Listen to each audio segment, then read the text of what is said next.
Welcome to Treasure Tales, a journey where stories cross borders and voices travel beyond walls. This collection brings together stories from different lands, celebrating the voices, the cultures, the experiences that connect us all.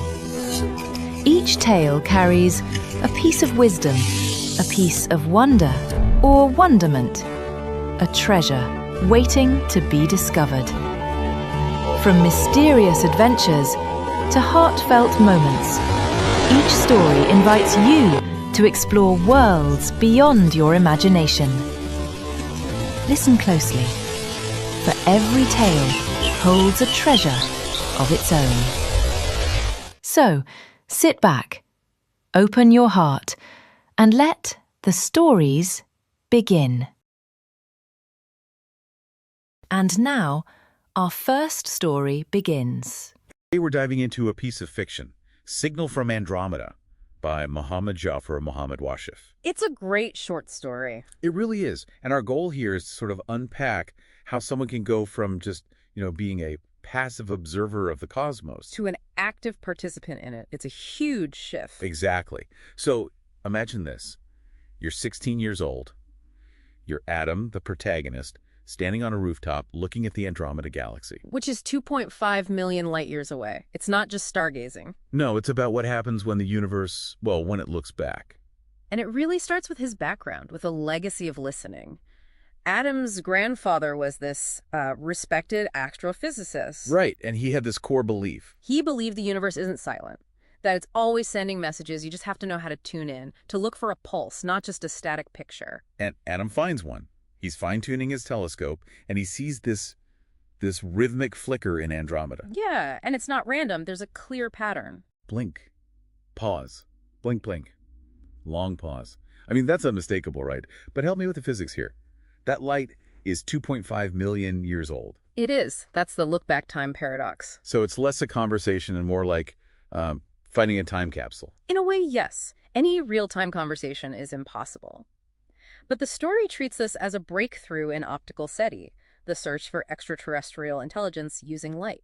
He sees the pattern as deliberate. A galactic handshake. Exactly. Then he makes a pretty big technical leap. He pulls out his grandfather's dusty old radio receiver. Okay, now that's a bit of a jump, isn't it? Going from a blinking light to a radio signal? How do you even connect those two? It's about modulation. The idea is that any civilization advanced enough to pulse light across that distance would probably broadcast on multiple spectrums. To make sure someone, somewhere, gets the message. Precisely. He's basically finding the audio track for the video he's seeing, and when he pipes that radio hum into a computer, it spits out binary code. And the message is? Simple. And kind of haunting. Are you watching too? Wow. That just changes everything. He's not a kid on a roof anymore. For a whole week, he's basically Earth's representative. Yeah, he's sending his own signals back.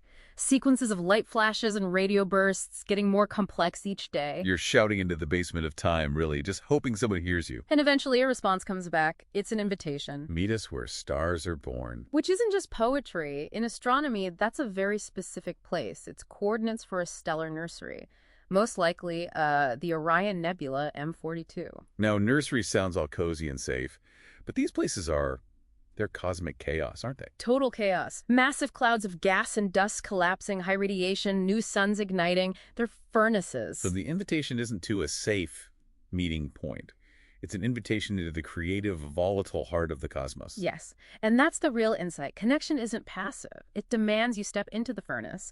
Adam realizes he's not just a spectator anymore. He's part of the sky's own story. It's such a complete shift in scale. You go from feeling small to being part of a 2.5 million year old dialogue. It really makes you think about how the simple act of watching is totally transformed the second you're acknowledged. The barrier is just gone. So we want to leave everyone with a final thought to chew on. Okay. If you were on that rooftop tonight and you got that message, are you watching too? Would you have the courage to reply? Knowing the answer might lead you somewhere as beautiful, but also as volatile as a stellar nursery. Something to think. Step lightly, for the next story is sprinkled with magic. Once upon a time, Bai Qian jumped off the Zhuxian terrace. Die Nachtigall sang ein klagendes Lied. The surgery of the spirit happened in a garden of dead roses. Her love is like the abysmal depths of ocean. Wird es sich lohnen? A tragedy beneath the exquisite. Ein glücklicher Tod. Peering at me through the window, smiling with milk-white teeth. An old photograph of me. When I cried once in the studio, someone must have touched my cheek. That frame that softly echoes still was taken home that day. I no longer cry now. At the Muslim shop by the crossroads, they bought a plastic toy for me. "Come on, let's go boom," they said, somehow calming me down as I slowly walked toward the bus stop. Who were those two? A handsome young man, my father hair, neatly trimmed, shirt sleeves rolled, wearing black trousers, carrying 2 small bags in his hands. And beside him, my mother, holding me close to her heart, umbrella in hand, wearing a white blouse dotted with brown stains, her soft, fair face lit with joy and touched with gentle sorrow too. To see the child they left behind, they had placed the photo on the wall before leaving the studio. And after many long years, I sometimes wonder, when they look from that photograph, is it still me they see? Or do I now see them? You might not remember that day when you held my hand so tight. The coral bracelet on my wrist split in two. A bead fell off near the roundabout, beneath the half-cut albizia tree. Every day, when I cross that road, once, twice, a few times, my steps pause on the side toward Pesara, on the side toward Banderuela. From crossing to crossing, I glance around. Yet, the ear-splitting horns of the passing vehicles scatter me away back to the familiar Mahiyangana Road. One day at the office, during the lunch break, by mistake, a book of my son's that had dropped into my bag opened by a chance. That night, Amma threw the wedding photo to the floor and broke it. No one saw a shard of glass flew and pierced the sole of my foot.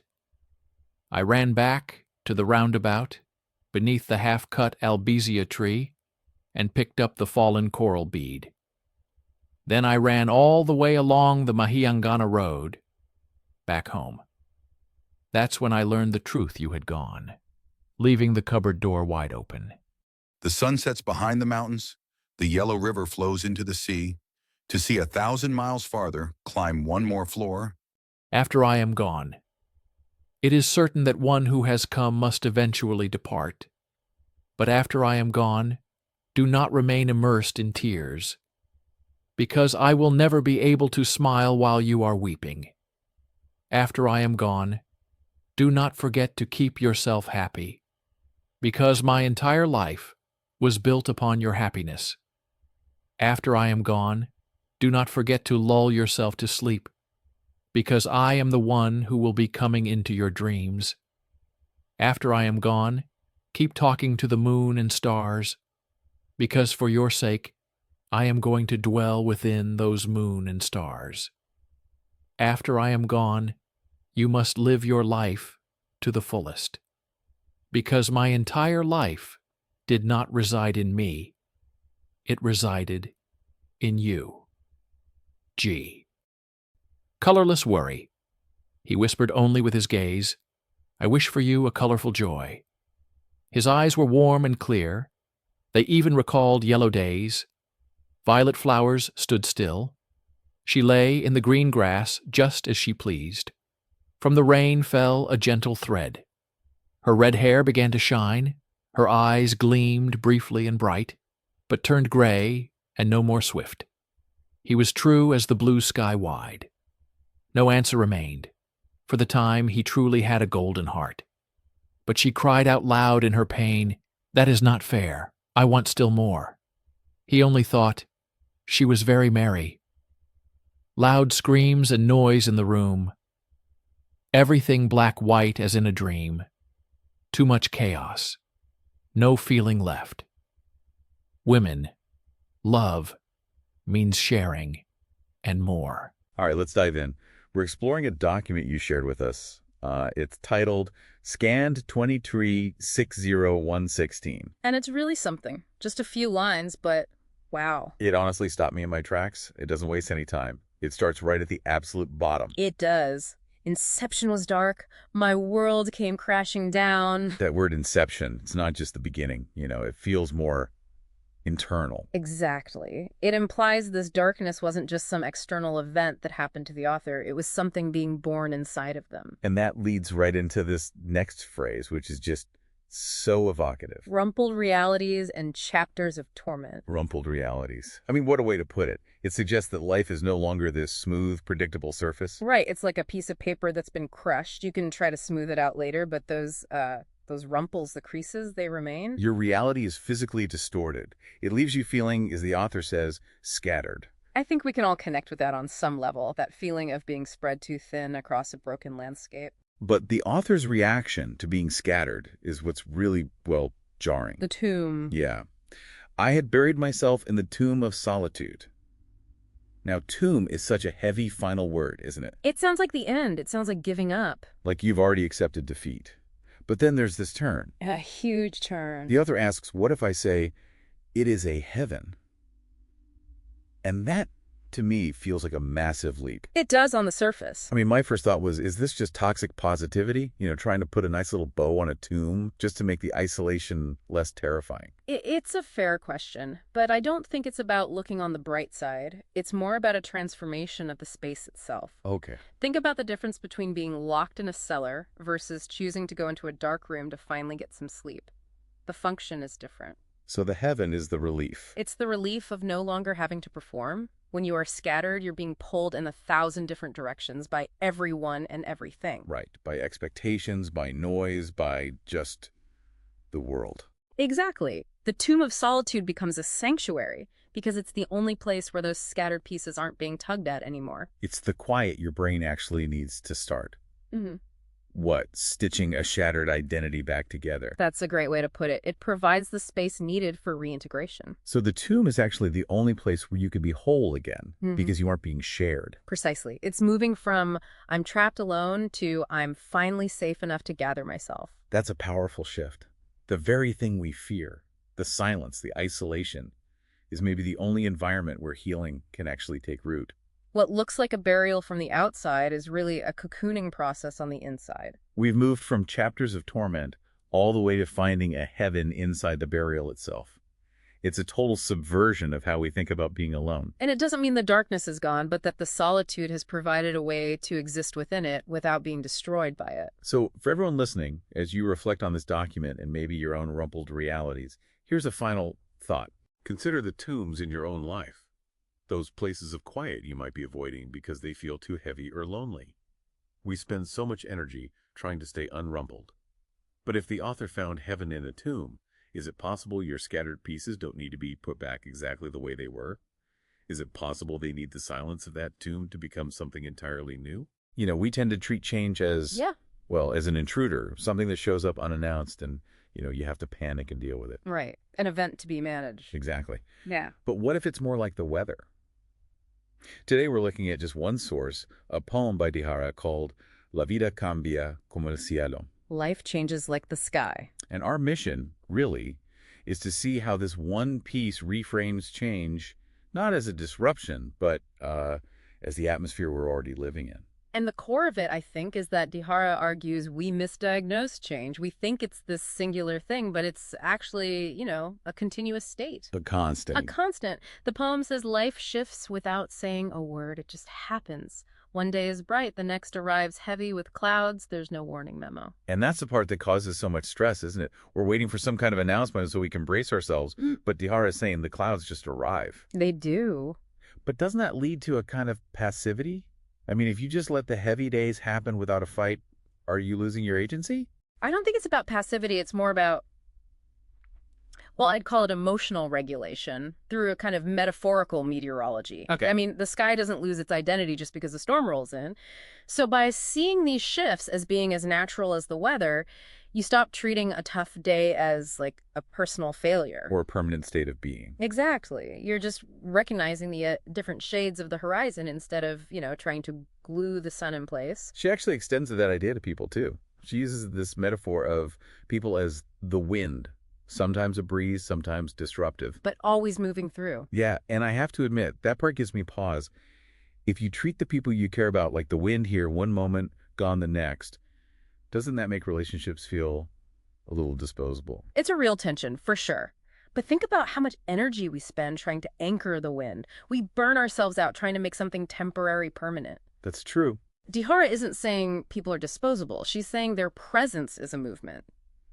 If you can appreciate the breeze while it's there, you're not already mourning its absence. It's a move away from a possession model of love. Okay, so it's a shift from holding on to simply experiencing, which I think leads to her point about the horizon.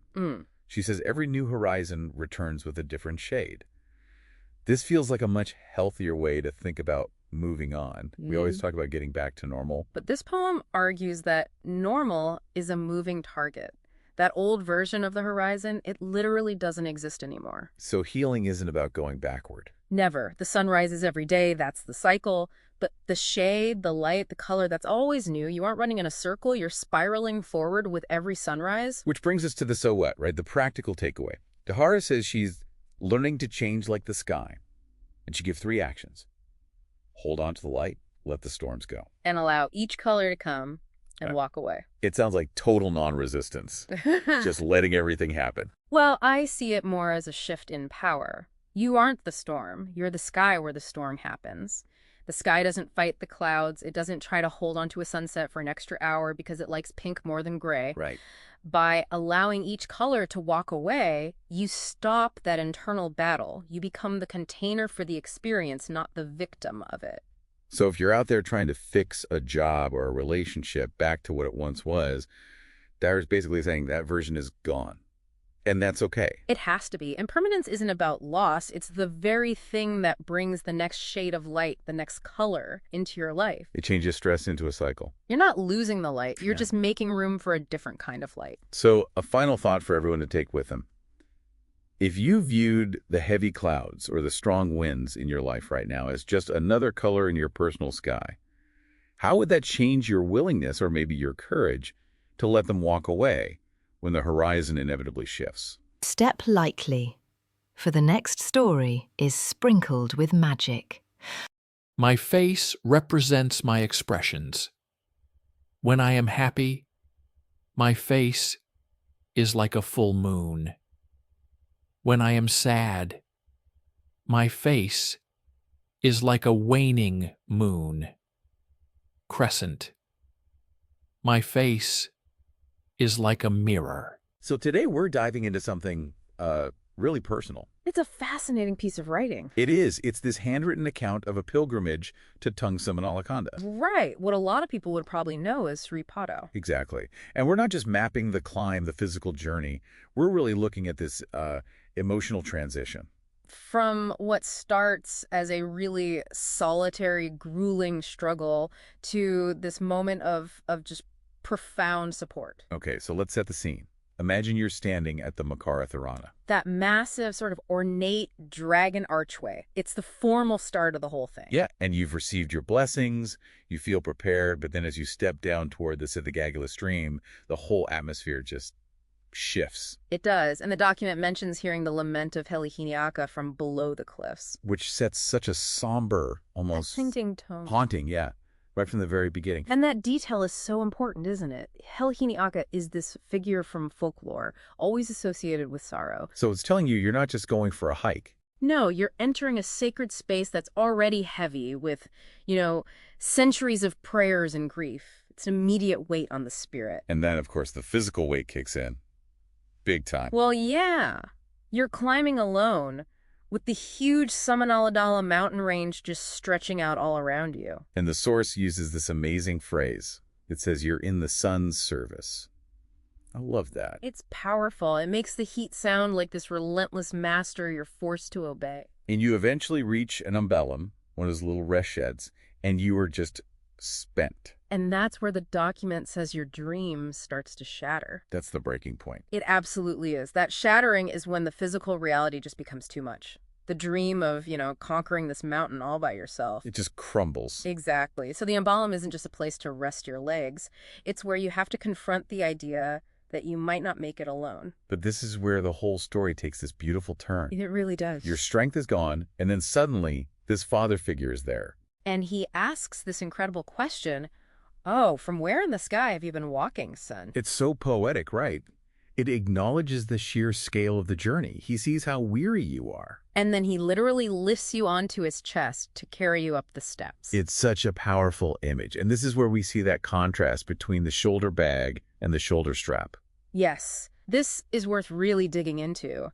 The text says you're terrified of the cliffs, terrified of the weight in your bag. That's your individual burden, your worries, your fatigue, all of it. Right, but then the father offers his own shoulder strap, not to carry the bag for you. No, to steady you. And that's the move from isolation to absolute safety.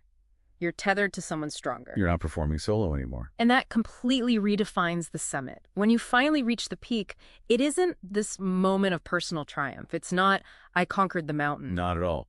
The journey ends with you placing your forehead on your father's sacred feet. Which is the ultimate sign of respect, of humility. The plea you were making all the way up the mountain. It's answered not by the view, but by this act of gratitude. So if we're looking for the why of this journey, it's really as much about that bond, the father-son connection, as it is about the mountain. It's a story about finding strength in someone else's stride, right when your own dreams are breaking. So that brings us to a final thought, something to, mull over. Come on. The document mentions shattering the dream once again in the sun service. It makes you wonder, what is the dream here? Is it really just the goal of reaching the summit? Or is it something else? Or is the dream the illusion that we're supposed to carry our own heavy shoulder bags entirely alone? We're told constantly that relationships are the enemy of ambition. You know the trope. Oh, yeah. If you want to be elite, you can't have distractions. Exactly. A partner is just baggage. But today's deep dive, it really challenges that. We're looking at a narrative called In Love with a Soldier. It's a really specific case study from Sri Lanka, and it tests what happens to a relationship when you basically remove, all communication. Extreme case. So who are we talking about? A couple, Nadi and Dylan, and the setting is crucial here. This is Sri Lanka, and military service isn't just a job. It's a high-risk, all-consuming lifestyle. Right, so the stakes are life and death from the get-go. Yeah. And the source mentions their geography, which also matters. Nadi is in the upper country. More rural, Yeah. harder to get around. And Dylan's in Colombo, the main city, so they're already dealing with distance before the real test even begins. And a skill gap, which I found fascinating. Yes. The source describes this really interesting trade they have early on. Dylan wants to join the army, but he's struggling with the English interviews. So Nadi, she basically becomes his tutor. She coaches him. It right there inverts the whole distraction myth. She's not pulling him away from his goal. She's the one helping him get there. But the source says it went both ways. It did. While she's tutoring him, he's kind of enforcing discipline for her studies. It's this symbiotic pact. I'll help you become a soldier, you help me become a scholar. And then the timing just aligns in the worst possible way. The AL exams. Yeah. And for anyone listening who doesn't know, the advanced level exams in Sri Lanka are everything. It's the one and only gateway to a public university. It is incredibly competitive. And Nadi is facing these exams at the exact moment Dylan gets selected for army training. And that training means isolation. Yeah. A 6-month ban on all mobile phones. This is the pivot point of the whole story. Dylan knows he's going dark for half a year. Now, the normal thing to do would be to explain, say goodbye. Promise to write, yeah? He does the complete opposite. He chooses what the source calls strategic silence. Strategic silence. So he ghosts her. Effectively, yes. But his logic, you have to look at his logic. He knows the training is brutal, and he believes if he tells her the truth, that he's unreachable, maybe suffering, she'll just worry. And it'll tank her exams. It'll tank her exams. He thinks his burden will become her distraction. Wow. That is, it's incredibly paternalistic, right? Yeah. He's deciding what's best for her focus without even asking her. It's a massive, massive gamble. He sends one last text, do your exam well. And then Nothing.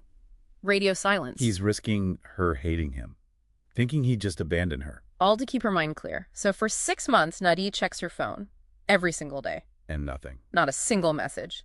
But the source is very clear on this. She never hated him. She just channeled everything into the one thing he told her to do. She studied.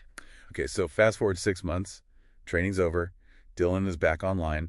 This has to be the happy reunion, right? Not quite. The first thing he does is try to break up with her. Wait, what? After all of that, he protected her focus for 6 months just to come back and end it. It's like he's had an identity crisis. He's a soldier now.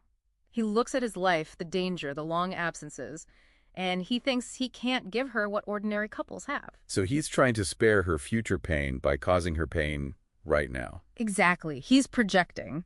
But Nadi just rejects it. She refuses the breakup, and right then, the AL results come out. Nadi didn't just pass. She secured a high rank in the entire country. She got into a government university. So his gamble paid off? The silence didn't break her. It focused her, and here's the kicker. The source says Dylan was the one who checked her results online for her. Wow. That's the moment it all clicks for him. His absence didn't make her weak. Their relationship, even in total silence, was actually her anchor. They end up getting married, of course. They do. They build a life. And it proves you don't need that ordinary time together to have an extraordinary partnership. The source closes with this powerful reminder. Soldiers aren't robots who do not feel anything. They need connection. But that connection doesn't always look like, well, constant texting. It makes you redefine what support even is. We think it's about being present, cheering someone on. Right. And here, the greatest act of support was to disappear, to withhold information to protect her mental space. And that's really the thought for today. In your own life, your own relationships, are you maybe over-communicating because you think that's what support looks like? Is there a time when the most powerful, loving thing you could do is actually just stay silent and trust them to fly on their own?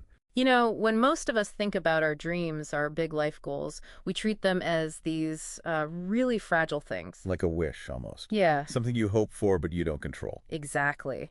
But we're looking at a source today that just completely flips that on its head. We are. It's a text called The Journey of Dreams, and it's basically a poetic breakdown of the whole life cycle of an aspiration. It treats the dream less like a wish and more like a process. A process with a specific anatomy. Right. And so our mission here is to map that anatomy out. The text argues there's a real structure to resilience from that very first spark all the way to the finish line. So let's start at the beginning, the inception. The source is very clear about the order of things. It says a dream settles in the heart before it leads the mind. And that distinction is, it's critical. In this framework, logic is secondary. So it's not a spreadsheet first. No, not at all. The heart provides the ignition, that bright light the text mentions. The mind only comes in later to help navigate. So if you try to reverse it, to think your way into a passion, it usually doesn't stick. Okay, so once that spark is lit, you have to move. And this is where the text gives us this really interesting mechanic about fear. Yeah. It says that when you take that first step, fear is left behind somewhere. I love the language there. It's so spatial. It implies fear is a stationary thing. It stays put. It just hangs out at the starting line. It's an emotion that exists in the stillness before you act. So the moment you actually start moving, You physically walk away from it. You don't overcome it. You just, you leave it at the station. But the space that fear leaves gets filled up pretty fast, right? By, well, reality? Oh, yeah. The text uses that great metaphor of sun and shade to describe the path. Which is a way of saying the journey is neutral. It's not always going to be easy. You aren't promised good weather. And the text really emphasizes that the key to surviving the shade, the hard times, is learning to walk from the soul. Walk from the soul. That sounds a little abstract. How do we translate that into something practical? Think of it like swishing your power source. Oh. Physical stamina, your willpower, that's walking from the body. Yeah. And that eventually runs out. We all know that feeling. Complete exhaustion. Right. But walking from the soul means tapping back into that original reason, that heart intent we started with. It's really the only fuel that doesn't deplete when things get dark. Because physically you are going to get depleted. The text actually personifies exhaustion. It does. It calls exhaustion a character that walks right alongside you. So it's not a surprise when it shows up. It's an inevitable travel companion. But, and this is key, it sets up a dialogue. When exhaustion shows up, a different courage is supposed to speak over it. And that voice is pretty blunt. The command is just, do not get tired. It's like an override code for your brain. It's a battle of narratives, really. Exhaustion says, this is too much. And courage says, keep moving. The text argues this internal fight is just part of the process. It's not a sign you're failing. That feels like it ties into how the text deals with faith. It says that if you believe the dream is true, you find every difficulty to be easy. That sounds optimistic. It does, a little. I think it's about cognitive load. I mean, if you are constantly questioning if the dream is even possible, every struggle feels massive. Existential. Exactly. But if you decide the destination is a fact, if those lamps of faith are lit, as the text puts it, the struggle is just logistics. It's just the toll you pay to get there. Right. So the difficulty feels easy because it's no longer a threat. You're living in the reality of the success before you actually see it. Which brings us to the arrival. The heart is filled with joy, the payoff. The expected ending. But then there's a twist. Right. The big realization. At the finish line, you finally understand why it was necessary. Necessary. That one word, just, it recontextualizes everything. It does. All of it. The sun, the shade, the exhaustion, they weren't barriers to the dream. They were the construction materials. That's a great way to put it.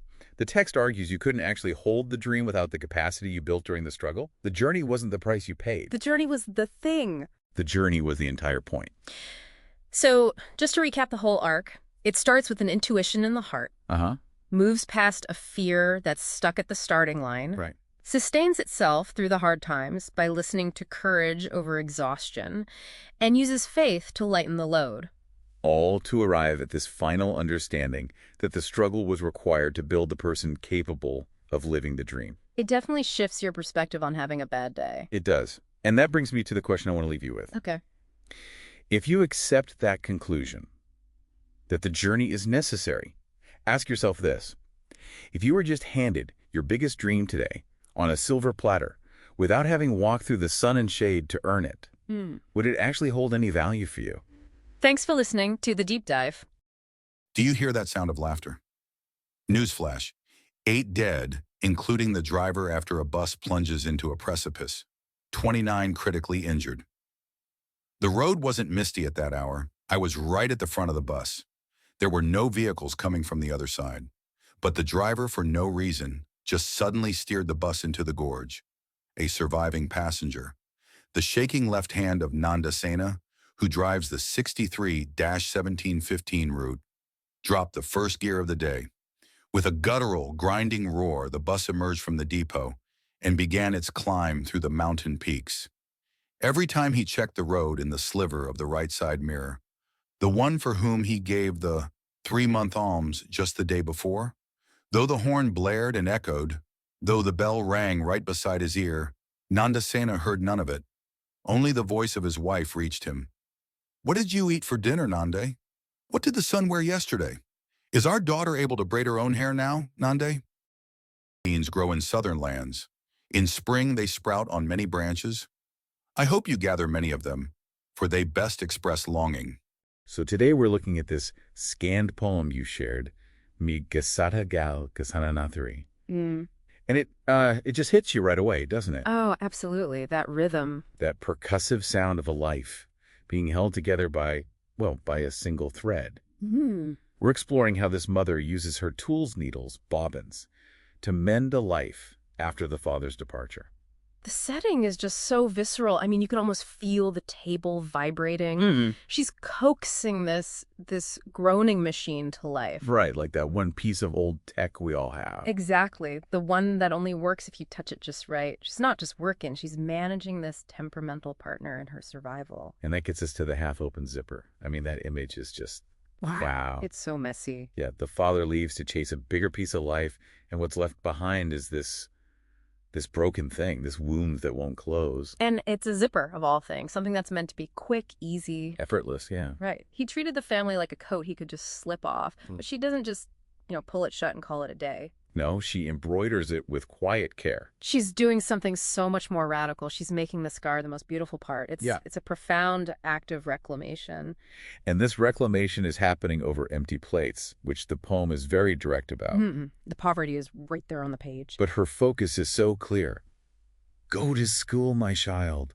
She's literally stitching a future for someone else while her own life feels, unraveled. Well, that focus is key when you get to the unthreading. I mean, Yeah. think about it. It's so much harder to take something apart carefully than it is to just sew it. Right, without destroying the fabric. Exactly. She's dismantling the past's mistakes. So, as the poem says, roses can bloom from the silence. It's about the quiet, tedious labor of getting closure. And there's that one line about her past having been deceived by men's glittering buttons. Oh, yeah. Such a brilliant metaphor for, superficial charm, things that look valuable but aren't. But then, there she is, shaping new buttonholes, Okay.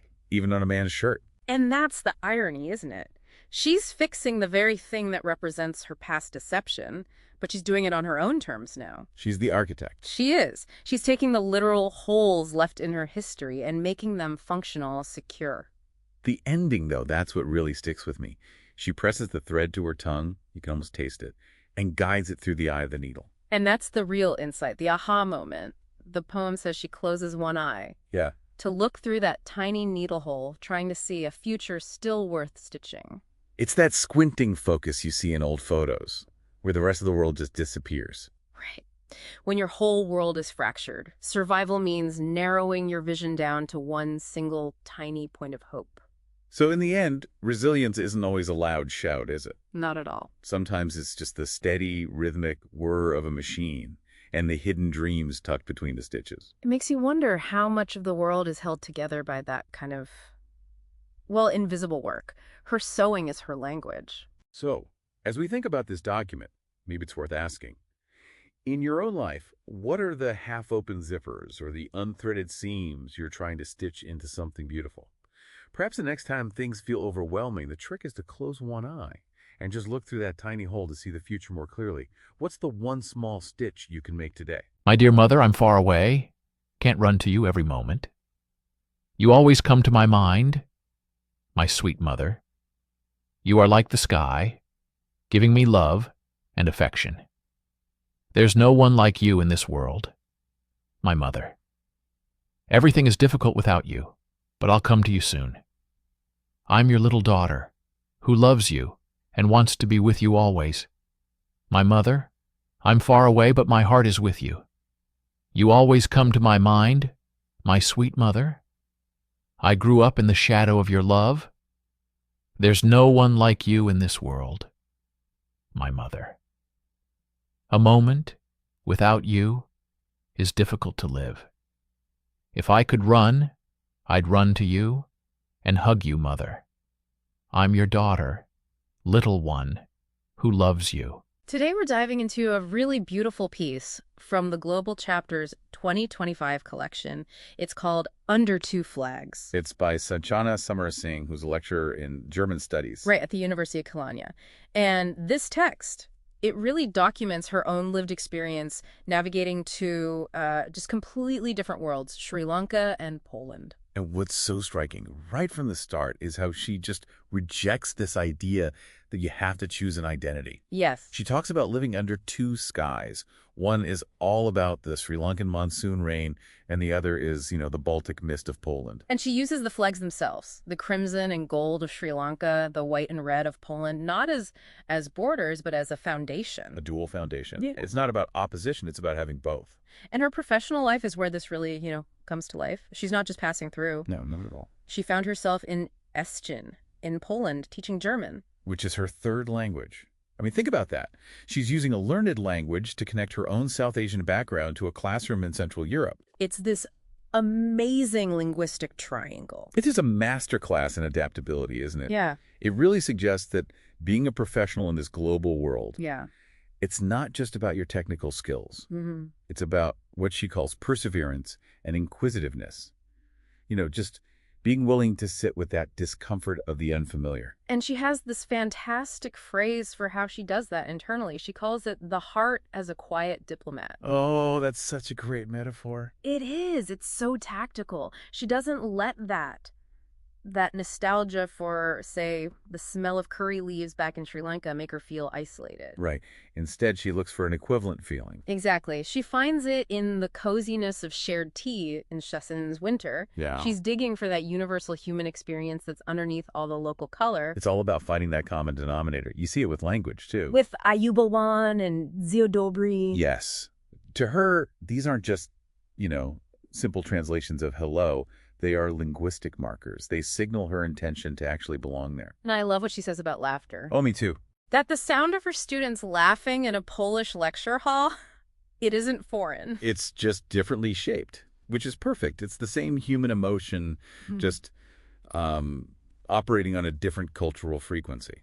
So let's bring this back to our listener. I mean, why does this matter for you? You might not be teaching German in Poland. Probably not, yeah. But you almost certainly navigate different skies in your own life. Maybe between different company cultures or industries or even just social circles. And her point is that your specific background, that unique perspective, actually makes you a better diplomat. Right. You can see rhythms and connections that someone who's only ever lived under one flag might completely miss. It's a real shift in mindset. From seeing yourself as, say, divided to seeing yourself as multiplied. I like that. Multiplied. And when you stop trying to pick a side, as she says, the wind dances freely between both flags. You become a translator of more than just words. You translate value. You translate intent. So she leaves us with this idea that home isn't some fixed place you leave behind. It's more of a rhythm you build every day with every greeting, every shared laugh. So here's a thought for you to take away. If belonging is something we have to actively build every single day through language and interaction, does that mean home is actually a skill, something we can get better at, rather than just a place we were born? We've got a document for you today that is, it's going to stay with you long after we're done. We're looking at a piece called Marungagaha by an author named Nathri. And it's a really heartbreaking synthesis. It's part news report from Monoragala, part almost a folk lament. Exactly. So our mission today is to try and understand how people use metaphor, this ancient imagery, to witness a tragedy. Especially when the real world, and maybe even the divine, seems to be looking away. It's a heavy exploration, for sure. It is, but what's fascinating is how Nathri uses these traditional symbols to process this cycle of abuse within a family. It's about finding a language for the unthinkable. So you get something much more powerful than just a dry report. Right. You get a narrative that feels like a dark legend unfolding in real time. So let's just jump into the story. It starts with the father's arrival. And he's described as a demon. Yeah, demon. You can almost feel the dread as he steps off a state bus returning to Monoragala. He's just gotten out of prison for abusing his eldest daughter. But he isn't back to make amends, is he? He's there for his second child, an infant only 4 months old. The author notes that the gentle grace of a full moon was gone. Instead, there was a lump of butter in the heart that just grew cold. What a chilling way to describe someone losing their humanity. It is, and you have to look at how the tragedy happens. It's in these tiny, mundane gaps of daily life. Right. The mother's out gathering verolou, or those wild olives. Yeah, wild olives. And the grandmother is delayed at what's called the rush pond, these small, normal delays. And those delays are what leave the door open. You'd think a door bolt would offer some kind of safety. But the poem describes it as the place where death resided. And it only took one kick to break it. And this is where the narrative really shifts. It goes from the physical to the metaphysical. Right, because Nathri highlights the silence of the gods, specifically Sakra. Now, Sakra is the deity who is supposed to have 1,000 eyes, to watch over human suffering. That's the thing. If he has 1,000 eyes, how does he miss this? Well, the author says those eyes were kept tightly shut. The divine mansions stayed blind. So is that the author saying the divine is complicit? Or just that they've, exhausted their mercy? It feels like an indictment of an abandoned world. To enforce silence, the demon uses a pot of embers. And a curved weeding knife. It's just brutal. It is. And the infant is described as an unblossomed damata bud. The damata is a very delicate flowering shrub. So by calling the child a withered bud, the trauma isn't just a crime. No, it's portrayed as a corruption of nature itself. And amidst that horror, there's this desperate flight. The mother tells the eldest daughter to take the baby and run to the Elephant's Rock Plateau. The imagery here gets almost surreal. A heron carrying the palm bud-like infant on a bed of cotton. Well, the heron is a symbol of a forced migration, right? A flight towards a kind of purity that's vanished from their village. And they mention the Riddy ritual, too. Yeah, a healing ceremony that's meant to restore sleep. But here, the ritual itself is described as sobbing in bewilderment. So even the old ways, the things meant to heal, are broken. Completely. When the vows made at the upper terrace wither away, the only hope left is a metaphorical escape. To Lake Manasseh, a mythical sacred lake known for its purity. Yeah, exactly. So we followed a narrative where the coolness of the full moon is just. It's replaced by a cold heart. And the only sanctuary is a flight toward the scent of lotus petals. It's a powerful reminder of how folk imagery becomes this vessel for truth when society fails to protect people. It really forces you to confront the limits of everything we rely on. Family, law, even faith. All of it, when faced with such deep trauma. As you head out, I want to leave you with one final provocative image from the text. Okay. The author mentions that milk flowed even from masculine breasts out of sheer agony. It's a total breakdown of the natural order. Wow. So what does it say about the limits of human endurance when nature itself has to warp just to express the depth of an injustice? That's a lot to think about. Something to mull over until next time. Okay, so for Say's deep dive, we're stepping away from the usual. Far away. Yeah, no data stacks, no quarterly projections. Instead, I want you to picture this. We are standing on what the text calls the Zhujian Terrace. And we're not looking at a clear story. These are, well, they're fragments, almost like a fever dream. Exactly. We've got a plaintive song, a garden of dead roses, and this phrase, surgery of the spirit. It's a stark departure. We're analyzing a state of being today, not a system. In all these pieces, they seem to build towards one single, brutal question right in the middle. Will it be worth it? And that question feels like it all hinges on this idea of surgery.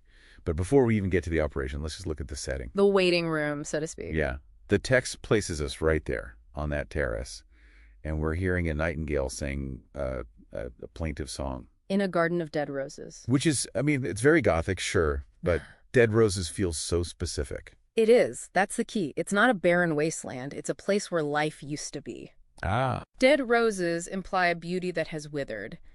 You aren't in a void. You're standing in a graveyard of memory. And the song is mourning what was lost. Exactly. Which frames the whole mindset for what's coming next. Which the text calls the surgery of the spirit.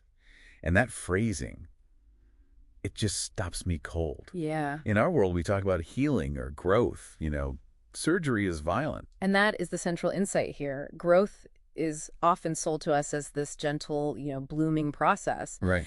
This source argues the complete opposite, that real spiritual transformation is invasive. It involves cutting and trauma. You don't sign up for surgery unless the alternative is unbearable. Precisely. And the catalyst for this whole procedure, it's love. But again, not the kind of love we see in movies. The text describes it as being like the abysmal depths of ocean. That word abysmal is doing a lot of heavy lifting. How so? We use it casually to mean terrible, but its origin is closer to abyss, bottomless. It feels Yeah. crushing, like the pressure in the deep ocean would literally kill you. Or it changes you. Nothing that lives on the surface survives in the abysmal depths. So you have to become something else. You have to become a different kind of creature to exist down there. The love is the force that necessitates the surgery. You can't survive it as you are. So you've got this incredibly high-stakes environment, dead roses, crushing love, invasive surgery, and then the text hits us with this paradox. A tragedy beneath the exquisite. What do we do with that? Well, that's the mask, isn't it? Yeah. The exquisite is the surface. The beautiful terrace, the nightingale song. But the engine driving it all is tragedy. Yes. It suggests that the most profound beauty is often fueled by a deep internal sorrow. You don't get one without the other. It's a transaction. Which brings us to the resolution. The answer to will it be worth it? Which is? A happy death. It's probably the most jarring line in the whole stack. Is it, though? I mean, if you've actually survived the surgery of the spirit, maybe the death isn't physical. I think you're right. It's not a literal death. It's the death of the old self. It's the death of the ego. The death of the person who stood in that garden mourning the past. Happy death implies release. The struggle is over. It's over. The surgery was a success, but the patient, the old self, didn't survive it. So happy implies the peace that comes after letting go. Exactly. The ultimate paradox. To find that happiness, a part of yourself has to die. Wow. It's a haunting arc. We move from the decay of dead roses down into the abysmal depths of love. Underwent the violence of spiritual surgery. And arrived at a happy death. It completely redefines the cost of transformation. It's not just effort, it's sacrifice. And that is the question we'll leave you with. If the only way to reach that happy death, that ultimate peace, is to undergo a surgery of the spirit. Are you brave enough to get on the table? Thanks for diving in with us. So, let's just imagine for a second. You're standing on this narrow path, halfway up a massive rock fortress in Sri Lanka. To your right, there's this wall, and it's so smooth, so polished, it almost seems to glow. It does. It's almost surreal. You lean in, and you see your reflection, but then you see something else. These fine, elegant scratches. Thousands of them. That's what we're diving into today.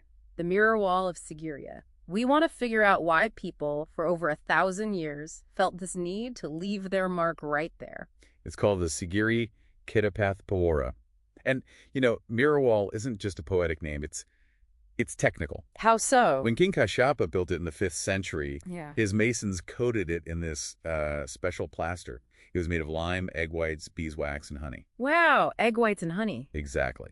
And they polished it until it was literally reflective. The fact that it survived for 15 centuries in a tropical jungle is just, it's an unbelievable feat of engineering. I have to wonder about the why, though. A king doesn't build a giant mirror just to, check his reflection. No, of course not. The wall was designed as a path, leading visitors toward the famous Sigiriya frescoes. Ah, the paintings of the women in the clouds. Precisely. And that's where the living poems come in. From the 7th to the 13th centuries, people would climb that rock to see those paintings. And they were moved by them. So moved, or sometimes, honestly, so annoyed, that they etched their reactions right into the plaster. We have over 600 of these verses. 600. So this isn't just, I was here. Not at all. Oh, It's okay. one of the few places on Earth where you can literally watch a language evolve. You can trace the shift from classical Sanskrit to what would become modern Sinhalese right there on the rock. Okay, but can I push back on that for a second? Please. We're calling this high art, but, if you and I go into a museum and start scratching our reviews on the wall, we're getting arrested. Is this really literature, or is it just medieval trolling? It's a mix, and that's what makes it so beautifully human. Some of it is incredibly refined poetry. Like what? There's one where a visitor complains that the deer-eyed women in the paintings are stone cold because they won't talk back to him. He's flirting with a painting. Ah, okay. But then you get another writer who basically says, I climbed all this way, and the paintings aren't even that great. It's an 8th century 2-star Yelp review. That's the aha moment for me. We think of ancient people as so formal, but they were just like us. They had opinions and wanted to share them. There's this idea that a poet only dies when their words fall silent. Right. By etching their thoughts, these travelers were, in a way, breathing into the stone. They knew that as long as someone was there reading their words, that connection, it stays alive. It's a conversation across centuries. Exactly. And everyone was in on it. High-ranking officials, monks, everyday travelers, they were all trying to capture that feeling of awe. So this incredible plaster, this honey and egg white time capsule, turns a fortress into a sort of a public forum that can't be deleted. It turns the wall into a living poem. It becomes a reflection of the viewers, both literally and, through their words. It really reminds us that whether it's an 8th century verse or a social media post today, we just have this deep need to say, I saw this and it moved me. That's the heart of it. So before we go, here's something to think about.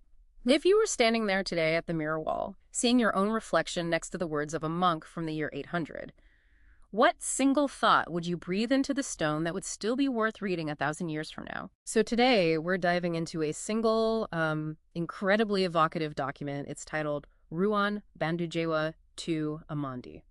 And it's not really a standard report or anything like that. It feels more like a lyrical, almost modern myth. Exactly. We're going to explore the world of 3 main figures, Devi, Santuka, and Kundalakesi. It's a story where you see ritual, protection, and this kind of hidden trauma all collide in a very intense way. What I find fascinating is how the text uses this poetic imagery to maybe mask or, maybe reveal a cycle of devotion and suffering. It's a very dense narrative, for sure. Yeah. But as you look closer, you see this woman, Devi, acting as a kind of spiritual shield. A shield against some pretty dark forces, it seems. Yeah. Okay, so let's unpack the setting a bit. The imagery around Devi is just so vivid. It really is. You can almost see her. She's tying her hair into a high knot, and her clothes are described as tight and taut. And she's strewing red bunila petals on the ground. Yeah. Feels like she's preparing for a battle or a really high-stakes ceremony, doesn't it? It does. That tight and taut clothing, it suggests a state of readiness, like she's bracing for impact. And those red petals, they set a stage that's both beautiful and maybe a little... A bit ominous. Yeah, exactly, ominous. And this leads directly into her ritual of veneration. The walking around the bed. Yes, she walks 3 times around Santuka's bed. It's a classic circumambulation, a sign of deep respect or even worship. But here, she's offering 7-man para to Kundalikesi. In that detail, the 7-man para, it's so specific. For anyone listening, it's worth remembering that these rituals aren't just for show. No, not at all. They are active tools. The text says she's breaking curses and distributing charms. So she's creating this literal and, figurative circle of protection around Santuka. But then you have to look at the state of the person she's actually protecting. Right. Santuka isn't presented as some kind of hero here. Far from it. The text describes him as bruised and battered by the wicker. He's playing Sudo, which suggests, gambling or a life of chance. And he's clinging to the porch. He sounds so fragile, maybe even self-destructive. And yet, Debbie stays. The text says, whatever he did, until now, you endured it, O Devi. It's this portrait of extreme endurance. It really is. There's even that moment where she flies, and yes, it says, flies to Walikata with a parcel of rice and curry just to console him. That mix of the supernatural and something so incredibly mundane, like bringing a loved one a meal. I mean, she isn't just a partner here, she's a savior. But then, the text just takes this sudden, sharp turn. It does. It goes internal. And this is where it gets really interesting. The dream. Right out of absolutely nowhere, we see Devi springing up from her sleep covered in sweat, and she cries out, "Stop that, father!" And the source calls it a daughter's dream. It hits differently after you see all the rituals she performs for Santuka. It completely changes the context. It really raises a question about her motivation, doesn't it? Yeah. Is her intense devotion to Santuka, her need to break the curses and distribute charms, is it all a reaction to a past she couldn't control? That cry to her father, it points to a history of trauma. A trauma that she is now, it seems, transmuting into this protective, almost obsessive care for Santuka. Her whole ritualistic life seems like a way to manage a world that was once very, very frightening to her. And that world is still dangerous. The text mentions royal men who constantly jump into the trap. It sounds like a high-stakes environment where people are just constantly being caught in these webs of power or maybe their own failings. Exactly. So Devi is operating in this space where even royal men are vulnerable. And she's the one holding the line, using her charms and her man-para to navigate this landscape of traps. It's such a heavy burden for one person to carry. Especially when they're haunted by their own dreams. So we've looked at this world of intense ritual, the battered Santuka, and the shadow of a daughter's past. It's a lot to process from such a short text. It is. It really highlights how protection and trauma can be 2 sides of the same coin. Her devotion is her power, but it's also her weight. Well, before we go, I want to leave you with a thought from that last line about the royal men jumping into the trap. We've seen Devi walking in circles around Santuka's bed to protect him, but is the trap something she's saving him from, or is the ritual cycle itself, that constant repetitive loop of protection, its own kind of inescapable trap? Something to mull over until next time. In the nights of China, I look up at the moon. That tender light illuminates my distant longings. I miss the wind of my hometown, and I miss all of you there. But I know the same moon is gently bringing our hearts together. The moon walks upon the clouds. I walk upon my journey. You are on that side of the sea. I am on this side of the dream. The distance is wide as the sea, far as the wind. Yet the moonlight is quiet and steadfast, wove my thoughts of you into a warm thread. Someone once said, "The moon is the world's gentlest bridge."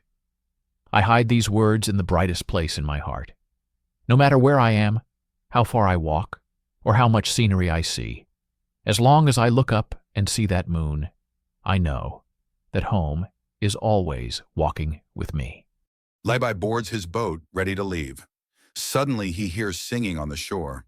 Peach Blossom Pool is 1,000 feet deep, yet not as deep as Wang Lun's friendship. All right, let's just dive right in. We're looking at that document you sent over that scanned 2026011622216.pdf. Yeah, those few lines. They're very brief, but packed with imagery. Exactly. It's not really a report, is it? It's more, well, it feels like a map of someone's mind. A psychological map, for sure. It's blending what's really happening outside with this very fluid internal landscape. And I think that's our mission today, right? To unpack these specific images, a hawk, some flowers, an impossible rainbow, and figure out why they matter. And how they explore the way our own perception really, constructs the world around us. Okay, so let's start with that opening line because it's a real punch.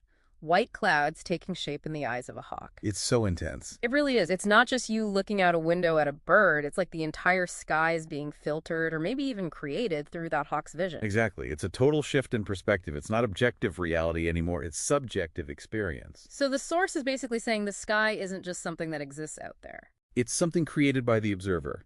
And for you, the listener, it's a way of thinking about how your own point of view isn't just a passive camera. It's actively shaping the clouds, so to speak, of your own life. Precisely. But then, just as we get used to that sharp external focus, it throws this curveball at us. The flowers of memory. Yes. Flowers of memory swaying in the wind. We suddenly jump from a bird outside the window straight into our own heads. Why that jump? Why bring memory into it right there? Well, I think it's a classic psychological anchor.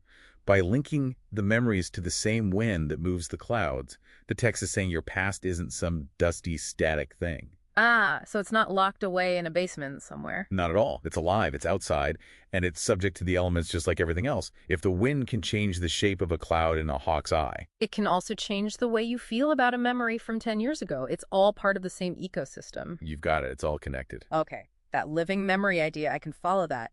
But then the document goes, full surrealist on us. You're talking about the rainbow. The rainbow in an autumn night sky. And this is the part that gets me. It happens without even a drop of rain. Right. Come on. Is the document just suggesting you're hallucinating? Because scientifically, that's not how rainbows work. No, you're right to be skeptical. In the real world, maybe you get a rare moonbow, but even that still requires water droplets. And this text explicitly says there's no rain. It strips that away. It's a paradox. Oh. And that's the whole point, I think. It's taking the autumn night, a time of cooling down, of things going to sleep. And just injecting it with this sudden, impossible burst of color. Exactly. It's like the ultimate aha moment. Yeah. It suggests that when you reach a certain kind of awareness, you can find beauty and light, even when the external conditions, the rain, the sun, aren't there to provide them. It's not a physical rainbow, then. It's a phenomenon of the mind, a mental rainbow born from that clarity of the hawk and the fluidity of memory finally clicking together. So, if we pull it all together, we've traveled from the sharp eye of a predator to the swaying garden of the past. And ended with a midnight rainbow that defies physics. It's a very short journey, but it really challenges how you perceive a single moment.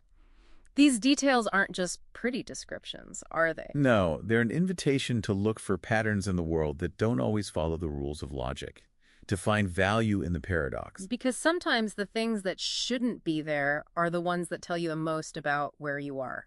That's it, exactly. So here's a final thought to chew on.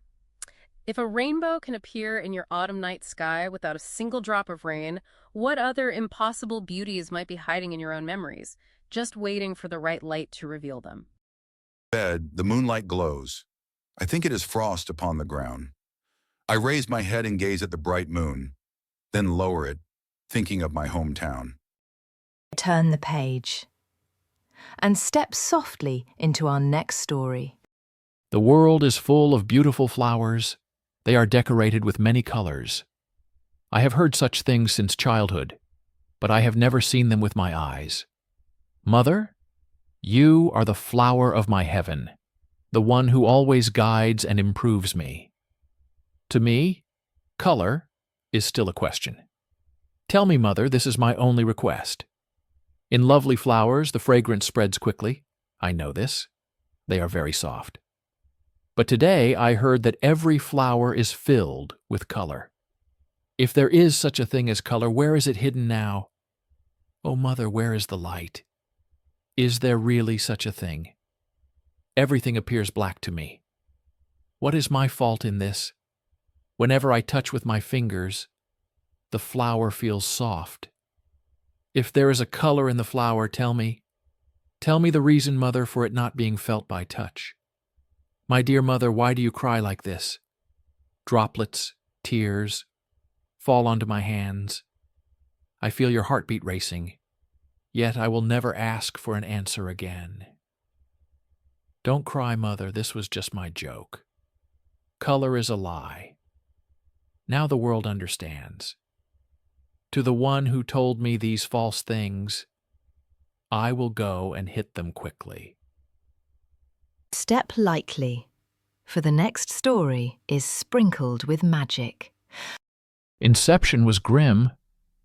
My world was tumbling, messed up realities and chapters of torments. I had buried myself in the tomb of loneliness. What if I say, it's a heaven for my scattered soul?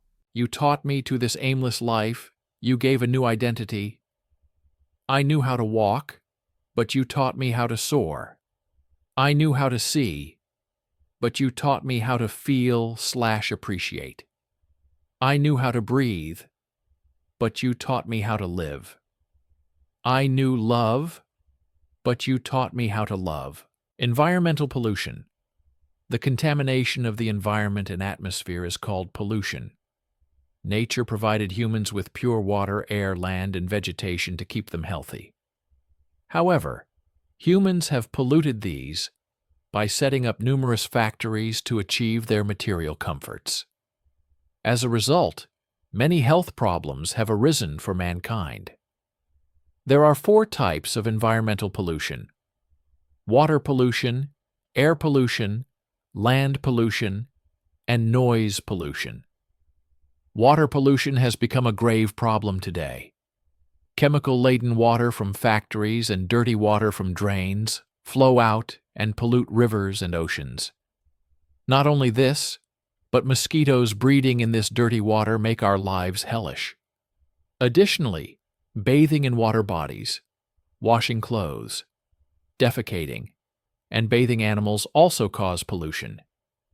Using this contaminated water leads to skin diseases. It also spreads many other diseases like cholera and malaria. This polluted water makes fruits and crops tasteless as well.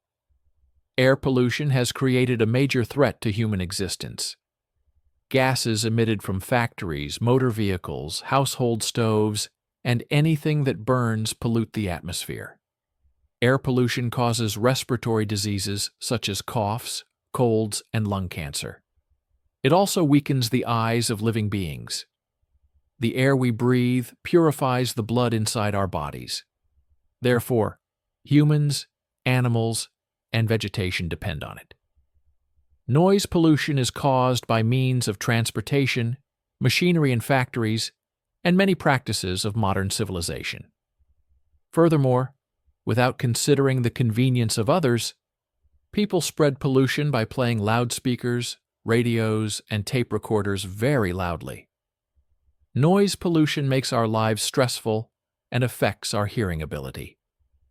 To increase yield, various types of chemical fertilizers are being added to the soil. Although more crops are obtained from such land, it is harmful to human health because the food grains, vegetables, and fruits grown in such soil are all toxic.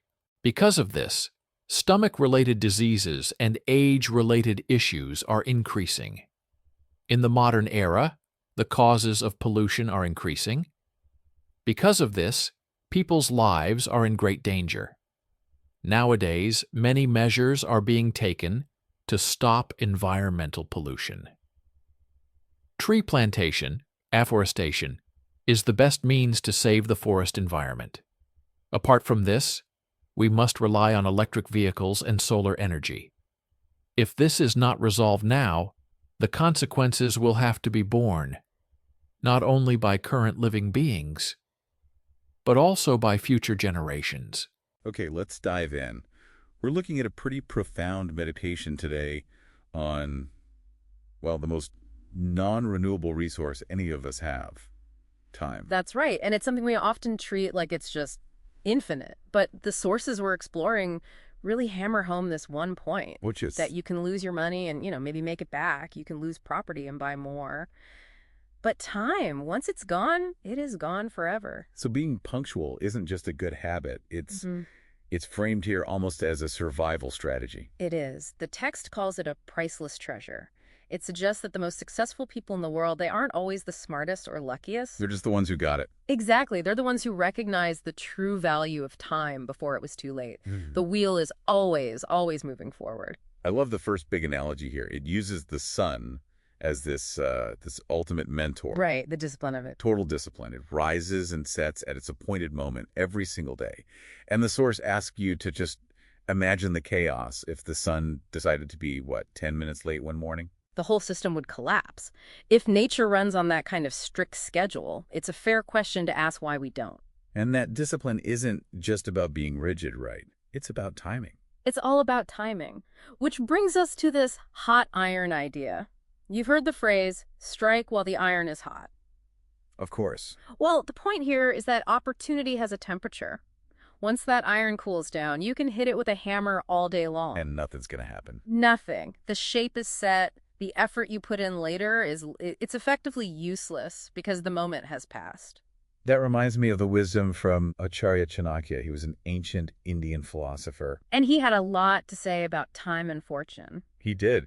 He basically argued that you should never mock someone's current situation because the proper use of time can turn the weak into the strong or the poor into the wealthy. So it's a message of hope, really. Your current circumstances aren't permanent. Right. They're largely dependent on how you manage your next hour, your next day. But that's where the tension comes in, especially for, say, students. The document is very blunt about this. It doesn't pull any punches? No. If a student just spends their day wandering around without a plan, they're not just relaxing. They are actively choosing a future of regret. And when that exam day comes or the deadline hits, that feeling of regret is the only thing they'll have left. The source is pretty clear on the culprit here, too. It identifies one main friction point. Laziness. It calls it the greatest enemy. Not just a bad habit, but an actual enemy to your own life. And it all comes down to the margin of error, which can be shockingly small. I mean, the text brings up Napoleon. Oh, this is a fantastic example. He supposedly lost a major battle, a history-changing battle, because he showed up 5 minutes late. 5 minutes, that's it. It's almost unbelievable, but we see a version of it every day. You race to the station and you miss your train by a single minute. And it doesn't matter how fast you can run. The train is gone. It proves the point. On time is the only time that actually matters. So, okay, how do we fight back? The text offers a kind of strategic pivot. They call it the Curated rule. Yes, from the mystic poet. It's a pretty radical do-it-now philosophy. Explain that. It's simple. Do tomorrow's work today and do today's work now.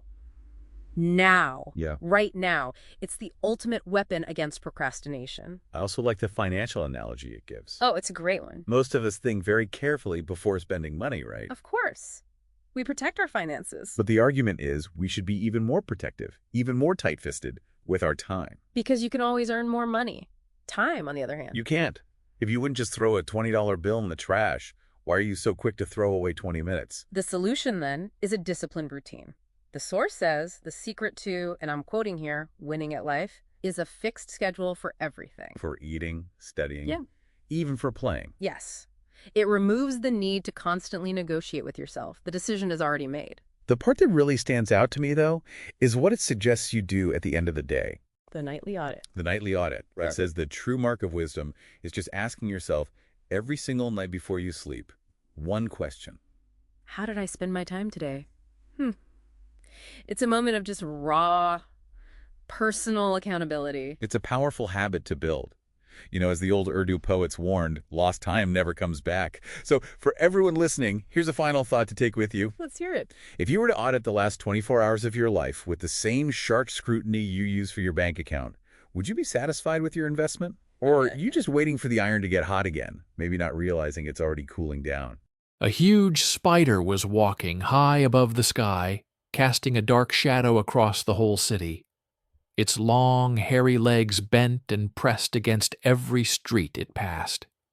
Fresh graves and silence everywhere. Its red eyes kept moving, searching for the smallest sign of life. Did you see it? Why aren't you running? It grabbed a man by his collar and shook him, at least. That's what I thought, inside my head.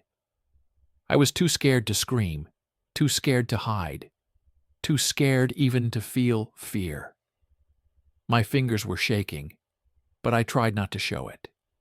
I kept walking quietly, acting like nothing was wrong. I smiled with everyone else, stood in line at the supermarket, the pharmacy, the food stalls, watching the sunlight reflect off its giant head above.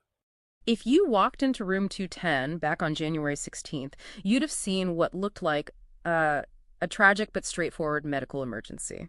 Completely. A young man named Rahul on the floor, no signs of a struggle. And the room was a fortress. The door was locked and latched from the inside. Windows sealed, the whole 9 yards. It's the classic locked room setup. But we're looking at a document today, scanned 226-0116-2212.pdf. And it proves how a perfectly sealed room can actually be full of holes, if you know where to look. Exactly. You have 3 other people in the suite.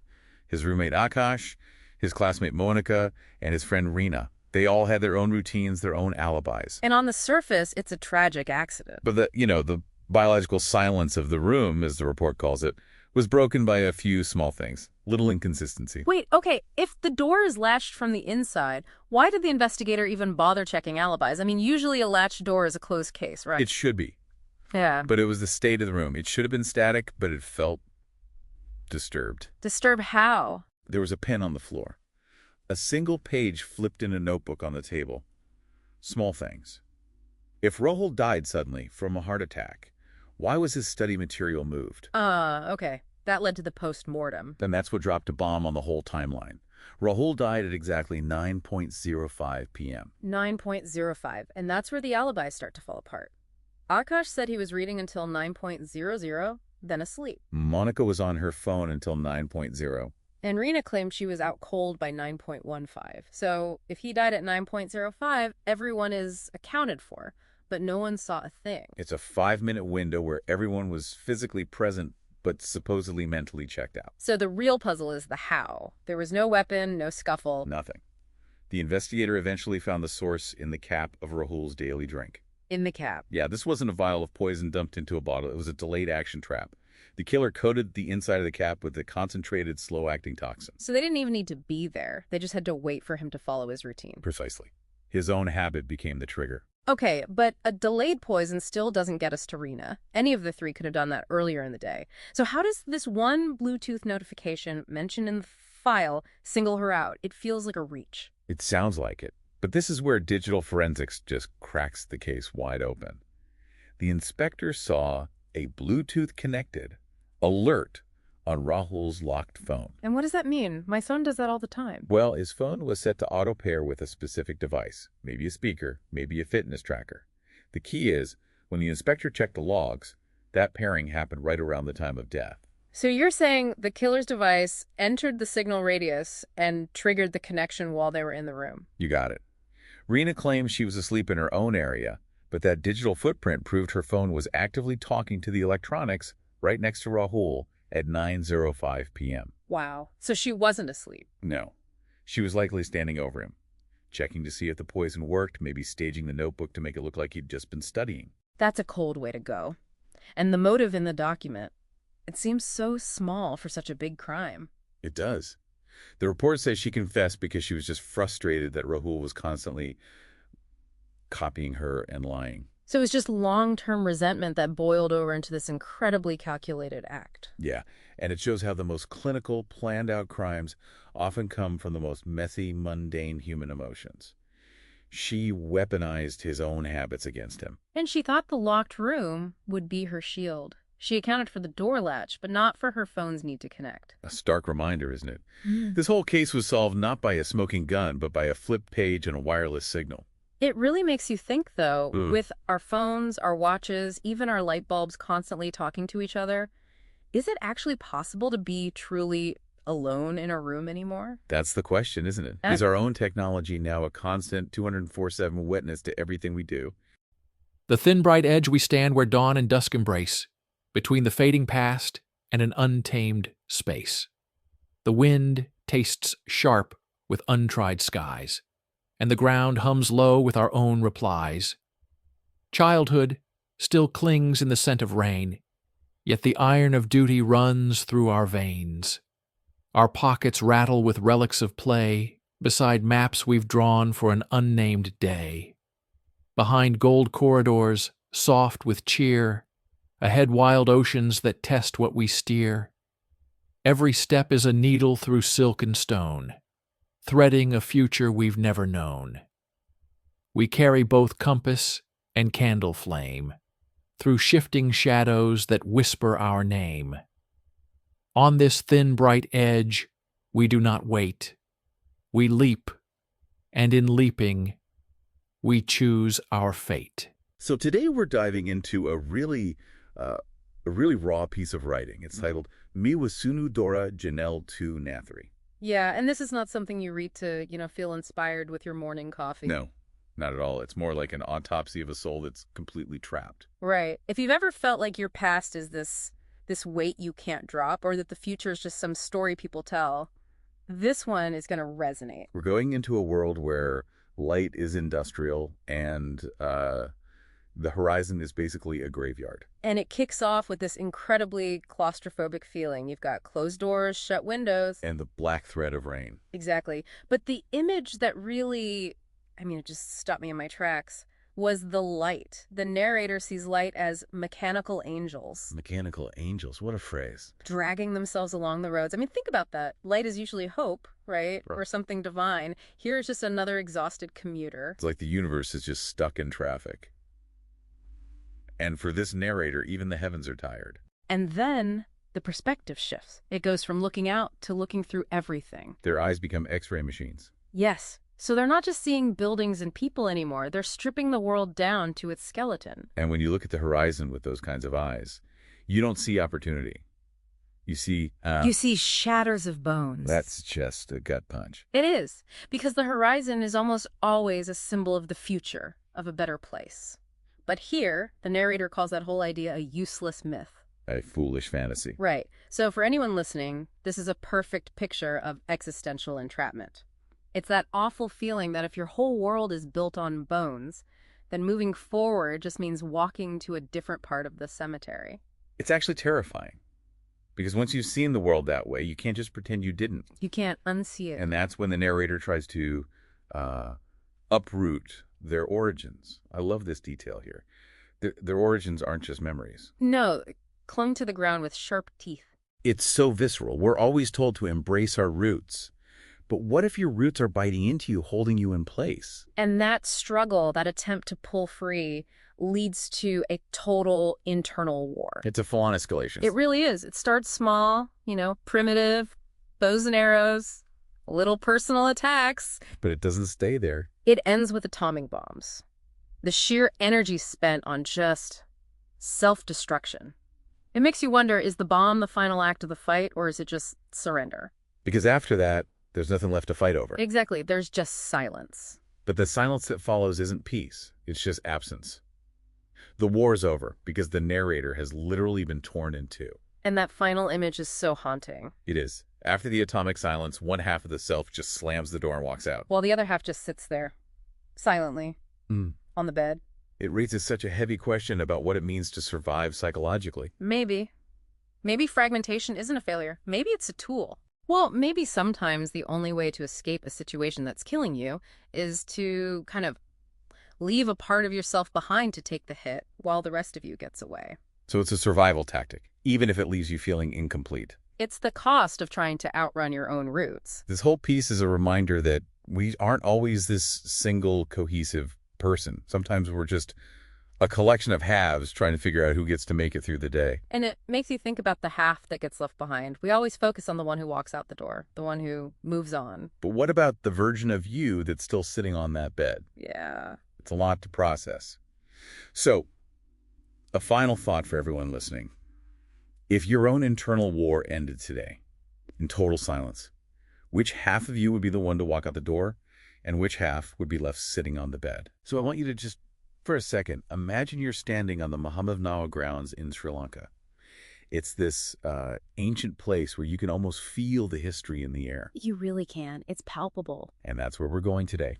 We're digging into this really specific poem, Timran Kirti Dahara, which we found a scanned document. Right. And our goal is to sort of unpack this one single moment it captures. It's about devotion, history, and a prayer that feels, well, surprisingly familiar. Exactly. I think if you've ever stood in a historic place and felt the weight of your own small ambitions, this one is really going to hit home. To get it, you really have to understand the setting. The whole poem centers on a bo tree, but I mean, this isn't just any tree. No. This is a sapling brought over 2 millennia ago by Sanghamitta Theri, who was the daughter of Emperor Ashoka. It's from the original Bodhi tree. Wow. So, when the poem talks about a golden maiden worshipping there, she's standing in front of a living, breathing piece of history. And the poet's description of her is so vivid. It talks about her gentle doe gaze and how she's placing leaves with a reverent embrace. But the line that got me was about her heart, blooming, tender, and bright. It's just this image of intimidatingly pure faith, you know? It is, and that contrast is, I think, where the poem really gets its teeth. Because right after describing this radiant maiden, Right. the poet mentions a mother softly weeping just below. It's such a sharp, sudden detail. Oh, yeah. It completely changes the mood. It's a reminder that people come to these holy grounds when they're breaking, not just when everything's perfect. Exactly. The space has to hold both, the blooming heart and the grief. Which sort of leads us to the prayer itself. The maiden, she writes her wish on one of those fluttering flags. And those flags are important. They're not just decoration. They're seen as vessels for a prayer. You're literally tying your wish to this ancient, sacred thing. But her wish isn't some abstract thing like, world peace. She writes very specifically, I wish to have the Sanghamitta school. It's so grounded, isn't it? She's asking for a legacy, an institution, in the name of the very woman who brought the tree. It's about empowerment. Okay, but this is where the imagery gets complicated for me. The poem says the bow leaf, the one brought by Sanghamitta, turns blue as the golden fades away. So is the blessing fading? Is the gold, the divine part, losing its power over time? I see where you're coming from, but I actually read it almost the opposite way. Oh, really? Yeah, I think the gold is the ideal, right? The perfect, untouched thing. But blue. Blue is the color of the atmosphere, of the real world. So it's like the wish is becoming real. Exactly. The poem is saying faith isn't a static statue. It has to weather reality. The blue isn't a loss of value. It's the color of the divine finally meeting the air. That makes the poet's reaction even more fascinating. Because while he's watching this pure act, he starts spiraling. A kind of spiritual imposter syndrome, maybe? Totally. He starts feeling all of his own sins, and he's pleading, forgive me, take away my sins. It's like he feels he doesn't deserve to be there. Right. By seeing her pure intention, he's forced to confront his own baggage. It shows how these ancient places don't just sit there. They act as a mirror for us today. So what we have is this incredible blend, a 2,000-year-old lineage and this very modern, tangible wish for a school. All tied together by these fluttering flags, it's a perfect image of our personal goals intersecting with history. And that the gold of our intentions will, I guess, always eventually have to turn blue if it's going to survive. It has to. That idea is really going to stick with me. So here's a thought to leave you with. If you were to write your deepest, most golden wish on a flag today, would you want it to stay protected and unchanged? Or are you prepared for it to turn blue, to change and evolve as it hits the reality of the world? Something to think about. Thanks for joining us. The sun sets behind the mountains, the yellow river flows into the sea. To see 1,000 miles farther, climb one more floor. Beyond infinity, I was wandering alongside the constellations. On my way to uncover the Zen, I was passing by the Tree of Life. At the helix of nirvana, found my ikigai. Deep dive to the fables of divine array and crescent jade. Let me tell you another one Dijun loved Fengju. 3 lives, 3 worlds. At the Zhuanwu Gate I heard the long ballad of Li Chang'e. My own eyes witnessed the collapse of Jin. Oh, the poor one, twisted and tortured. I was crossing the moon lake when the long wind broke the waves. Someone muttered a secret. Gukin was hidden underneath the Hantan cave. How could Axion ended up at the burial mountains of Chishan in the presence of Yintali? Ich würde sagen, das owing to yin and yang. Sigiriya, the fortress in the sky. Rising dramatically above the plains of central Sri Lanka, Sigiriya, often called the fortress in the sky, stands as one of the world's most remarkable architectural achievements. Built in the 5th century by King Kashyapa, Sigiriya served both as a royal palace and a fortified stronghold, symbolizing power, creativity, and advanced engineering. The 200-meter-high rock fortress offers breathtaking views of the surrounding landscape. The ascent to the summit leads visitors through meticulously designed water gardens, landscaped pathways, and mirror walls, adorned with the world-famous Sigiriya frescoes. These timeless paintings of celestial figures continue to captivate thousands of visitors each year. The name Sigiriya, meaning Lion Rock, originates from the massive lion-shaped gateway that once guarded the entrance to the citadel. At the summit lie the remains of the royal palace, including throne chambers, bathing pools, and sophisticated drainage systems, clear evidence of exceptional ancient engineering skills. Beyond its architectural brilliance, Sigiriya reflects a powerful narrative of ambition and the struggle for power. Following the reign of King Kashyapa, the site was transformed into a Buddhist monastery, preserving its spiritual significance for centuries. Today, Sigiriya is recognized as a UNESCO World Heritage Site, and rightfully so. Its blend of natural beauty, artistic mastery, and historical depth continues to fascinate historians, archaeologists, and travellers from around the world. In conclusion, Sigiriya stands as a timeless marvel of ancient civilization, seamlessly blending history, art, and nature into one extraordinary heritage monument. A river of never-ending love. Punjab is green and fertile, and within its vast lands countless romances have bloomed. Yet among them all, none is as tragic and unforgettable as the story of Soni and Mahiwal, a tale carried upon the restless waters of the Chenab River. Soni was the daughter of a potter, blessed with beauty and a gentle soul. However, she was bound by family expectations and long-standing traditions. Despite these chains, her heart had already chosen Mahiwal, a wandering trader who had left behind his homeland and found his true home in love. Under the quiet glow of the moon, night after night, Soni would walk down to the river. Holding tightly to a baked earthen pot, she stepped into the flowing waters, trusting it to support her as she crossed.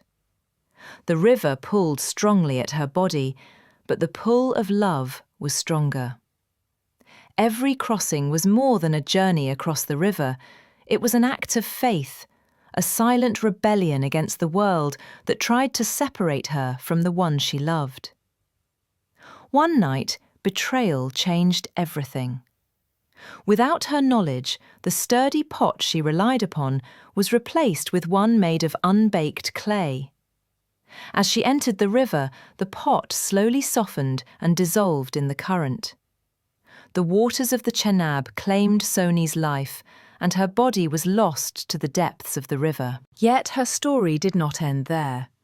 Though Soni drowned, her love did not.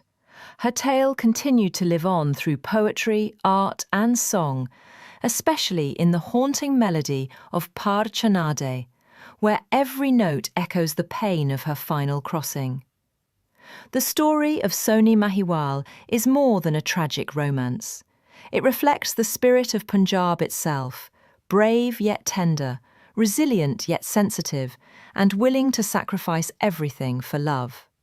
It is one of those stories that never truly ends, flowing endlessly through time, like the river that carried it. So today we're diving into a story that, well, it really forces you to rethink what we call talent versus what's just, a lack of opportunity. Exactly. It's about a girl named Selvi from a tea estate in southern Sri Lanka.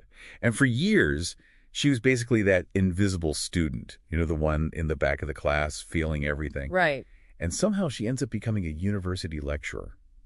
We were looking at her story, and it seems to hinge on this single academic moment that just completely rewired her future. It's a fascinating case, and to get it, you really have to picture the world she was born into. Her parents were daily wage laborers. They lived in what's called a line house. And these are basically like barracks, Yeah. right? From the colonial era. Pretty much one-room dwellings, and they're not just houses. They're a symbol of this cycle of manual labor that's so hard to break out of. I was looking at the numbers in our notes, and they're just staggering. Her parents were earning, 350 rupees a day? A day. To support a family of 10. I mean, that's barely over $1 for 10 people. How do you even think about school when your family's survival depends on jackfruit season? You usually don't, but her father, Ramasamy, he had this dream for his kids. He wanted them to be honorable citizens, not just more workers for the tea fields. But he had a huge problem. It's a huge one, geography.